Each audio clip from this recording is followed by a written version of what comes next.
Every time the mother finishes feeding her daughter instant noodles, she carefully collects the leftover soup. Then, when no one's looking, she sneaks into the hospital stairwell, takes a dry steamed bun from her pocket, and dips it in the soup, eating it bite by bite. A boy passing by happens to witness this strange behavior. The boy feels sympathy. After getting his mother's permission, he decides to give her his birthday cake. "Grandma, please have mine." To her surprise, when the woman sees the boy, she suddenly becomes emotional, because the boy looks exactly like her son, who passed away 20 years ago. With excitement, she reaches out to touch the boy's face, completely forgetting that even if her son were alive, he would no longer be this age. Her actions are seen by the boy's father, who thinks she's trying to do something to his son. He immediately kicks her against the wall, but he doesn't know that the woman in front of him is his long-lost biological mother, and doesn't understand the heavy price she paid to save him. 20 years ago, both the brother and sister had heart failure. The brother, in the most critical condition, could only live for 7 days. The mother, living off farming, couldn't afford the high surgery costs. At her wit's end, a neighbor introduced a wealthy, childless man. The mother had no choice but to give her away to him, so she could have a chance at survival. But what mother could bear to give away her own child? "I'd rather sell everything, sell blood, sell a kidney, than give my own child to someone else." But just as she finished saying this, her son suddenly passed out. If he didn't receive immediate treatment, he might die tonight. To save her son's life, the mother tearfully put him in the car. To prevent him from sneaking back, she deliberately said harsh words to him as they parted. "You're a burden. If I keep raising you, this family will be dragged down by you. I can't afford it anymore. I don't want to see you again." Little did she know, these words would make her son hate her for 20 years. 20 years later, the first thing the son did after becoming a CEO was bring his wife and son home, planning to make his mother kneel and apologize. But when the door opened, a strange man answered. The man said that the mother had sold her house 20 years ago to treat the sister's illness, but even after selling the house, the sister still passed away because they couldn't raise enough money. The son asked about his mother's whereabouts. The man answered,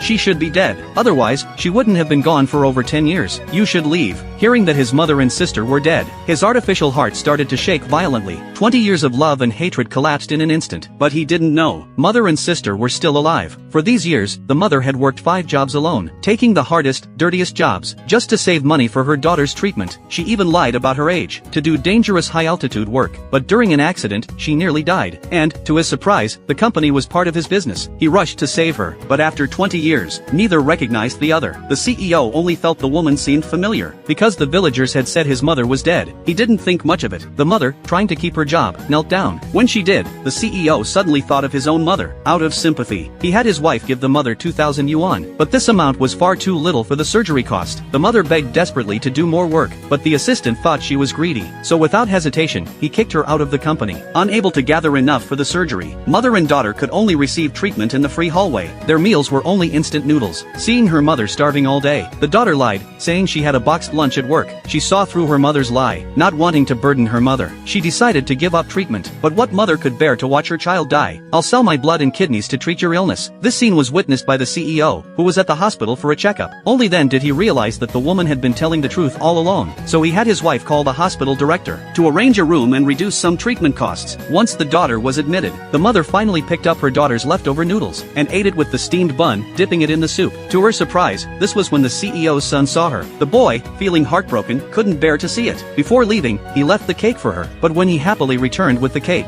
he found the daughter had been given a critical condition notice. If they couldn't gather enough for surgery, she might not survive. Just as he was about to leave, the weak daughter suddenly called out to her mother. She handed her the peace charm she had been carrying. This was the only token her mother had carved for them. "You must find my brother." But what she didn't know was, her brother had always been the mother's biggest worry. For 20 years, every night, when it was quiet, the mother would secretly cry. Her greatest wish was for the family to be reunited. "Don't worry, Mom will gather the money. You'll be fine." But all these years of treatment had drained the mother's savings. She could only kneel at the hospital entrance, hoping for kind-hearted people to help. At that moment, the CEO walked out of the hospital, and noticed the peace charm he had always carried was gone. He mistakenly thought she had stolen the money. The assistant stepped forward to search her, and sure enough, the peace charm was found. The 2 charms were identical. The CEO immediately assumed she was a thief. "I've been so good to you, but you're so ungrateful." Even though she explained it was her peace charm, the CEO ignored her, and walked away. Back at home, his anger grew stronger. He immediately ordered the assistant to call the hospital, to have the mother and daughter kicked out of the ward, to uncover what happened to his sister. He contacted a neighbor from his hometown, and learned the truth. It turned out the mother never abandoned them. If she had wanted to abandon them, she would have done it 10 years ago. Why would she have gone to such lengths to raise them? The neighbor's words struck like thunder, shattering his 20 years of hatred. But before he could process it, he took out a peace charm from his room. It was exactly like the one on his hand. In that moment of heartbreak, the CEO finally realized, she's my mom. My mom didn't die. My mom didn't die. When the truth was revealed, he rushed out, frantic. But to his surprise, mother and sister had already been kicked out of the hospital. To give her daughter a chance to survive, the mother knelt on the ground, begging desperately. But the director showed no sympathy. The dream of family reunion seemed distant. The desperate mother could only carry her daughter home, planning to stay with her until the daughter passed away. At that moment, the CEO finally arrived, running. Seeing the familiar but aging figure in the rain, he couldn't hold back his guilt any longer. His legs gave way, and he knelt down.